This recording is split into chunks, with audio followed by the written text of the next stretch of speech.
Hello and welcome back to Miss Z's Art Corner. Today we are going to go over how to make a slip knot, and this is a great starter knot for any knit or crochet projects. So this is the great starter knot for crochet or knitting projects. Hope you enjoy. Alright, so the first thing we want to do is get our yarn ready. And I want to point out the two ends of the yarn. The yarn that's not connected to the ball and the yarn that is connected to the ball. So we want to keep those in mind, know which end is which. So let me tilt the camera down so you can get a better view of what I'm doing. And I'll show you another way as well if this is not the way for you. There's two different methods I will be teaching. This is the first one. So the first thing I like to do is make a little fish. So we put the yarn that's not connected to the ball in a straight line on the table.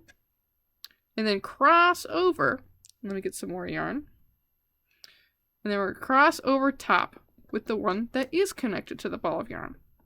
The next step is we're going to put our fingers in our left hand pinched into the circle. Oops. Pinched into the circle. With our right hand, pick it up. And then we're going to grab the string that's connected to the ball while through the loop. And then pull it through. Pull it through just like that. And then to tighten it, we're just going to hold on to the end that's connected to the ball and the end that's not connected to the ball and pull tight. You see that's our little knot right there.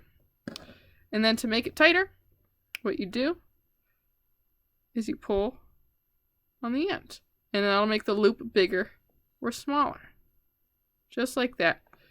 And if we are not sure if we did it right, a way you can test to see if you did it right is to pull on both ends.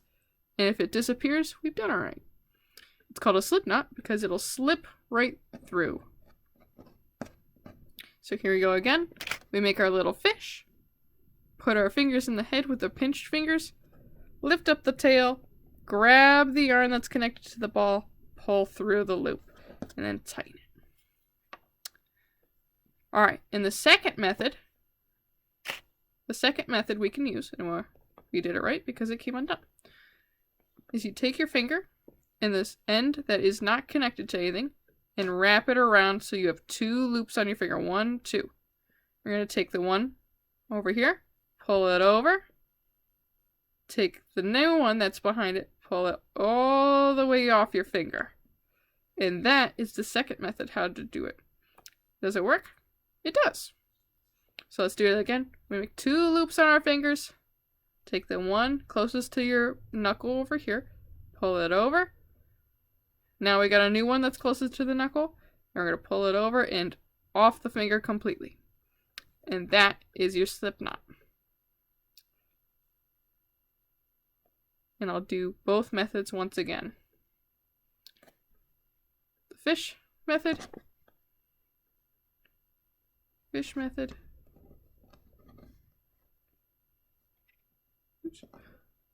Fish method. There we go. Perfect. And the finger method. 1, 2.